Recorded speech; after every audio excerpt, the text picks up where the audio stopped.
Halo semua, balik lagi di channel Boknime. Sebelum kita mulai, klik tombol subscribe dan aktifkan lonceng notifikasinya supaya kalian tidak ketinggalan info dan teori terbaru mengenai One Piece. Sekarang lanjut ke pembahasan. Kali ini Mimin Boknim melanjutkan scene selanjutnya. Sekarang mari kita lanjut ke pembahasan. Chapter lengkap One Piece 1153 telah muncul di berbagai forum. Chapter ini dimulai dengan kilas balik saat Harald masih kecil. Di Elbaf, ia tumbuh bersama para raksasa lain seperti Dory dan Brogy. Namun, ukuran tubuh Harald lebih besar dibandingkan raksasa pada umumnya. Terungkap bahwa Raja Harald adalah satu angkatan dengan Dory dan Brogy. Sebelum akhirnya Dory dan Brogy memutuskan pergi ke Pulau Little Garden untuk berduel, Raja Harald diketahui memiliki kekuatan fisik yang sangat luar biasa. Hal ini membuatnya menjadi sangat manja dan sepertinya mendapatkan keistimewaan, sehingga Harald seringkali melakukan apa saja yang ia inginkan. Tak heran, di masa lalu, Raja Harald terkenal suka berbuat onar dan bersikap brutal kepada siapapun, dan sikap seperti itu pun ada pada diri Loki yang sekarang masih berada di Underworld bersama Luffy. Tentu kalian masih berpikir kalau Raja Harald apa punya kekuatan sebesar itu seperti Loki, sampai-sampai pemerintah dunia mengincarnya. Pada suatu hari dalam petualangannya, Harald sedang bepergian di Obi-Wan Kenobi di sebuah kota. Di sana, ia melihat seorang wanita raksasa bernama Ida yang sedang bermain sirkus untuk manusia. Harald langsung menduga bahwa wanita raksasa itu ditangkap dan dipaksa bekerja di sana. Hal ini membuatnya marah sehingga ia menghancurkan seluruh kota dan membebaskan Ida. Hal ini telah dibahas pada video sebelumnya. Namun dalam versi lengkap chapter 1153 diperlihatkan secara detail situasi dalam insiden tersebut. Ida adalah karakter wanita dengan penampilan yang cukup unik, berbeda dengan karakter perempuan lain yang biasa kita lihat di dunia One Piece. Setelah kota tempat mereka berada dihancurkan oleh Harald, Ida bertanya siapa sebenarnya Harald. Dengan penuh percaya diri, Harald menjawab bahwa ia adalah Raja Elbaf dan Ida tidak perlu berterima kasih atas apa yang telah dilakukannya. Namun,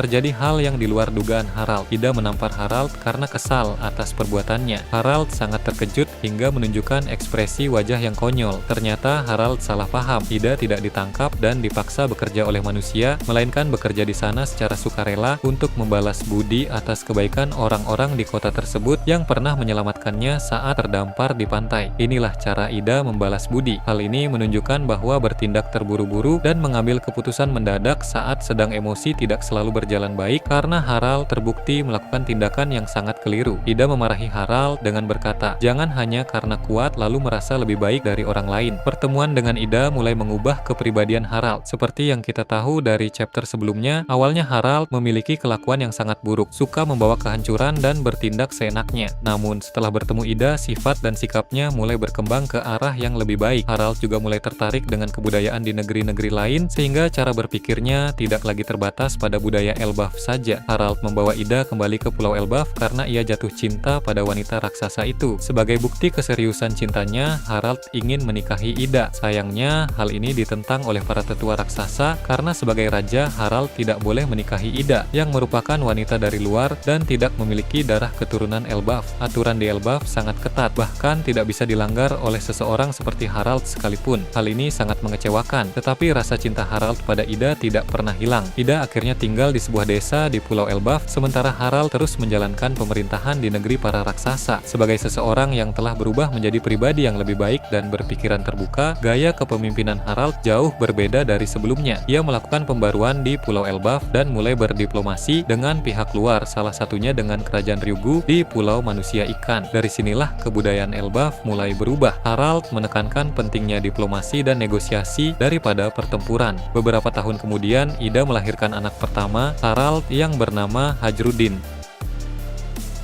Meskipun Harald dan Ida tidak memiliki hubungan pernikahan resmi karena dilarang oleh para tetua, keduanya tetap saling mencintai. Para tetua kemudian mencarikan wanita yang mereka anggap tepat untuk dijodohkan dengan Harald, bernama Estrid, seorang wanita Elbaf asli dari keluarga raksasa terpandang yang berkedudukan tinggi. Estrid memperkenalkan diri di hadapan Raja Harald dan mengatakan bahwa ia berasal dari desa alkohol di Tanah Utara. Ia juga mengaku telah mempelajari ilmu Difeng, yaitu ilmu tentang pertanda, ramalan, dan keberuntungan yang mungkin terinspirasi dari ilmu Feng Shui di dunia nyata. Setelah menikah dengan Harald dan tinggal di kastil, Astrid memerintahkan para bawahan untuk membuka dan menutup jendela pada waktu tertentu, serta mengganti perabotan di kastil. Ia tampak sangat terobsesi dengan ilmu di Feng, sehingga segala hal selalu dikaitkan dengan ilmu tersebut. Astrid adalah wanita raksasa yang sangat cantik, mengenakan pakaian seperti penari, mirip dengan pakaian Nami dan Vivi saat di Kerajaan Alabasta dulu. Pada pertemuan pertamanya dengan Harald sebelum pernikahan, Astrid mengatakan bahwa ia telah melihat ramalan bahwa dirinya akan sangat disayangi oleh Raja Harald, sehingga ia meminta Harald melupakan Ida. Namun, Harald mengatakan bahwa ia tidak bisa melakukannya. Meskipun menikah dengan wanita yang sangat cantik, Harald tetap tidak bisa melupakan Ida, cinta pertamanya. Beberapa waktu setelah pernikahan Harald dan Astrid, Harald pergi ke dunia luar dengan tujuan tertentu. Saat itu, Astrid yang sedang hamil besar melahirkan seorang putra bernama Loki, anak kedua Harald. Saat Loki lahir, ada hal unik yang membuat Astrid ketakutan. Loki memiliki mata yang mengerikan seperti mata iblis. Karena kepercayaannya pada pertanda dan ramalan, Astrid berpikir bahwa Loki akan membawa dampak buruk sesuai ramalan yang ada. Oleh karena itu, Astrid membuang Loki ke dunia bawah. Jadi jelas bahwa Loki adalah karakter yang terbiasa dengan penolakan sejak hari kelahirannya. Setelah membuang Loki, Astrid memerintahkan pelayan untuk berbohong kepada Harald bahwa anaknya meninggal tak lama setelah lahir. Namun, takdir berkata lain. Loki yang dibuang ke dunia bawah mampu bertahan hidup karena tubuhnya sangat kuat dan luar biasa. Bayi Loki menangis dalam kegelapan, lalu mulai merangkak menaiki pohon Adam untuk kembali ke kastil di atas. Ia bahkan terluka karena baru saja bertarung melawan monster di dunia bawah. Bagi raksasa dewasa, melawan monster dunia bawah bukanlah hal mudah, tetapi Loki mampu melakukannya sejak masih bayi. Karakter ini jauh lebih menarik dari yang kita kira, dengan masa lalu yang sangat unik di antara karakter One Piece. Saat Loki merangkak naik di pohon Adam, Astrid masih berada di kastil, sementara Harald sedang dalam perjalanan di dunia luar. Ida yang tinggal di desa bersama Hajrudin kecil juga diperlihatkan. Dalam panel-panel yang ditampilkan secara bergantian, narator mulai berbicara. Narator menginformasikan bahwa Astrid mulai jatuh sakit dan sangat tertekan karena kelahiran Loki. Menurutnya, Loki harus segera disingkirkan karena ada ramalan buruk sebelum kelahirannya, yaitu bahwa Harald akan mati di tangan putranya sendiri. Para prajurit tidak mempercayai perkataan Astrid, tetapi ia sangat serius dengan ramalannya. Narator juga menginformasikan bahwa Harald yang sedang berada di luar Elbaf merasa terganggu dengan keberadaan Red Line, tembok yang memisahkan bangsa-bangsa di seluruh dunia. Harald menyatakan bahwa pemerintah dunia menghalangi pergerakan orang-orang karena tembok tersebut. Ia bertanya-tanya mengapa pemerintah dunia tidak membiarkan negeri-negeri bebas bergerak. Keberadaan Red Line memang menjadi salah satu misteri besar dalam dunia One Piece. Apakah tembok besar yang mengelilingi dunia itu muncul secara alami atau buatan? Jika Red Line adalah tembok buatan, dibutuhkan kekuatan besar untuk menciptakannya. Salah satu buah iblis yang berpotensi menciptakan tembok sebesar itu adalah buah iblis Dewa Bumi. Dalam arc Skypiea disebutkan bahwa ada 4 dewa dalam dunia One Piece: Dewa Matahari, Dewa Hutan, Dewa Hujan, dan Dewa Bumi. Dari keempat dewa tersebut, Dewa Bumi paling berpotensi menciptakan Red Line karena kemampuannya mengendalikan bumi sesuka hati, termasuk menciptakan tembok besar seperti Red Line.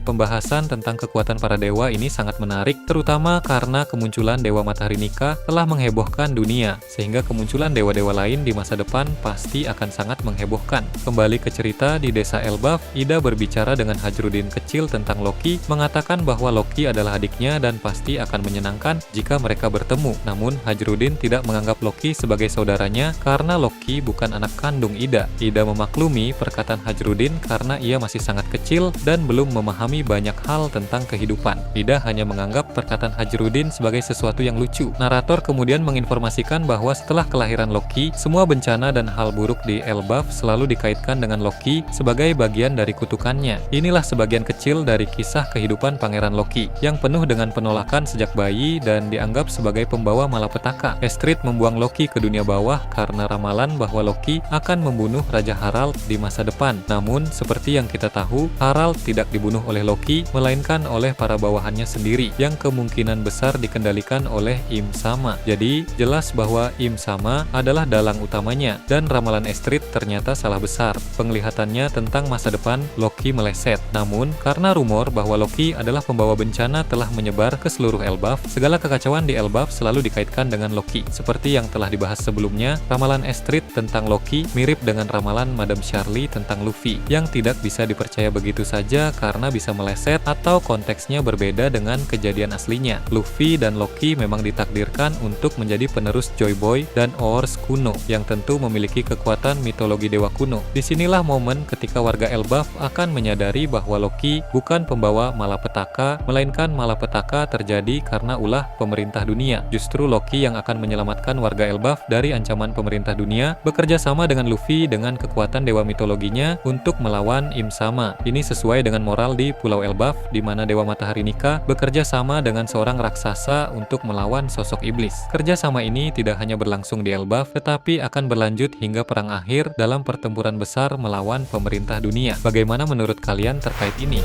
Nah, itu tadi berbagai hal menarik pada bab 1153. Menurut kalian bagaimana? Silahkan tulis di kolom komentar di bawah. Oke, segitu saja untuk pembahasan kali ini. Jangan lupa like, share, dan subscribe untuk video menarik selanjutnya. Peaceful World.